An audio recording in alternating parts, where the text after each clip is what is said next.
দর্শক, পৃথিবীতে প্রতিটি মানুষের ইচ্ছা থাকে যে পাখির মতো যদি ওড়া যেত তাহলে কতই না ভালো হতো। চায়নারা এই মানুষের ইচ্ছাকে বাস্তবে রূপদান করেছে। দেখতে পাচ্ছেন চমৎকার একটা যন্ত্র আবিষ্কার করেছে যে যার মাধ্যমে যে কোনো মানুষ আকাশে উঠতে পারবে, আর হাতে থাকা রিমোটটার মাধ্যমে আগে পেছনে সামনে ডানে বাঁয়ে সব দিকে কিন্তু মুভ করা যাবে। বেশ চমৎকার একটা প্রযুক্তি। তারপরে দেখুন চায়নারা এমন একটা প্রযুক্তি আবিষ্কার করেছে, ছোট ছোট তার যেটা ছাদে বা দেয়ালে লাগিয়েছে, এখন লাগানোর পর সেটা কেটে দিয়েছে। দেখুন প্রযুক্তি কতটা চমৎকার ভাবে ওরা উপস্থাপন করেছে। এখন ঘরের মধ্যে যখন আপনি ঘুমিয়ে থাকবেন রাত্রে, মনে হবে আকাশের নিচে ঘুমিয়ে আছেন। কি চমৎকার একটা প্রযুক্তি, চিন্তা করে দেখুন। এই যে মনে হচ্ছে উল্কা যাচ্ছে, বেশ চমৎকার প্রযুক্তি। তারপরে এই প্রযুক্তিটাকে দেখুন কাঁচের উপরে একটা জাস্ট স্টিকারের মতো প্রলেপ লাগিয়ে দিচ্ছে। এখন এটা যেটা হবে সুন্দর কিন্তু ডিসপ্লে করবে, মনে হবে যে বড় একটা মনিটর এখানে আছে, বাট গ্লাসের উপরে জাস্ট এটা লাগানো আছে। আমার কাছে বেশ চমৎকার লেগেছে এই প্রযুক্তিটাকে। মানে বিভিন্ন রকম এখন ডিসপ্লে করবে কিন্তু একদম টেলিভিশনের মনিটরের মতো।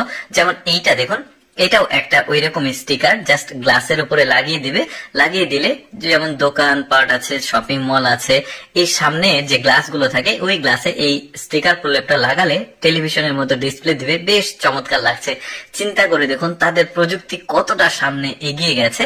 তারপরে এটাও অনেকটা দেখুন, সামান্য একটা স্টিকারের মতো গ্লাসের উপরে লাগিয়ে দিল। এখন এটা কিন্তু বেশ চমৎকার ভাবে বিভিন্ন রকম ডিসপ্লে করবে। এরকম প্রযুক্তি কিন্তু আসলে এখন পর্যন্ত আমরা আমাদের দেশে দেখতে পাইনি, তবে খুব রিসেন্ট হয়তোবা চলে আসবে। বিভিন্ন দোকানপাটে কিন্তু এই ধরনের প্রযুক্তি দেখা যাবে। তারপরে এইটা দেখুন, ভেতরটা একদমই মনে হবে কোন একটা প্রাইভেট জেট প্লেন। এত চমৎকার ভাবে ভেতরের যে মানে ডিজাইন গুলো, ভেতরের যে ইলেকট্রিক ব্যাপারগুলো তৈরি করেছে দেখুন, সিট গুলো, এটা কিন্তু আমি বলতে ভুলে গেছি, এটা একটা গাড়ি, জাস্ট একটা কার। কারের মধ্যে একদম বিমানের একটা ফিল দেওয়া হয়েছে। দেখতে পাচ্ছেন কতটা এক্সপেন্সিভ এই কার। মানে চিন্তা করে দেখুন কি রকম রান্নার ব্যবস্থা আছে সেখানে। সিটের কোয়ালিটি গুলো বেশ চমৎকার। আরো অনেক কিছু আছে। এর পরের যে গাড়িটাকে দেখাবো ওইটা কিন্তু বেশ চমৎকার। এই যে দেখতে পাচ্ছেন একটা সামান্য গাড়ির মধ্যে কি চমৎকার ফ্যাসিলিটিস। এই গাড়ির যে ফ্যাসিলিটিস সেটা দেখলে আরো অবাক হয়ে যাবে। তখন বৃষ্টি হচ্ছিল, মহিলাটা বাসার মধ্যে এসে ভেতরে ওয়াশিং মেশিন আছে। বাসা বলতে কিন্তু গাড়ি, এটা বাসা না।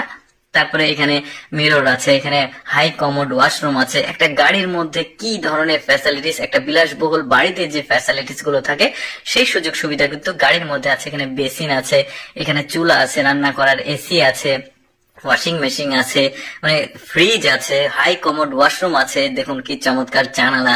মানে সবকিছুই কিন্তু একদমই আধুনিক আর কি প্রযুক্তি দিয়েছে এই গাড়িটার মধ্যে। এই যে এসি আছে দেখতে পাচ্ছেন, টেবিলটাও ফোল্ডিং করা যাচ্ছে। সবকিছু মিলে মানে একটা চমৎকার পরিবেশ তৈরি করেছে এই গাড়ির মধ্যে। একটা বিলাসবহুল বাড়িতে যা যা থাকা দরকার এই গাড়ির মধ্যে সবকিছুই আছে। দর্শক, আমি সবসময় চেষ্টা করি আপনাদের সামনে অদেখা এক্সেপশনাল ভিডিওগুলো উপস্থাপন করার, যেগুলো দেখা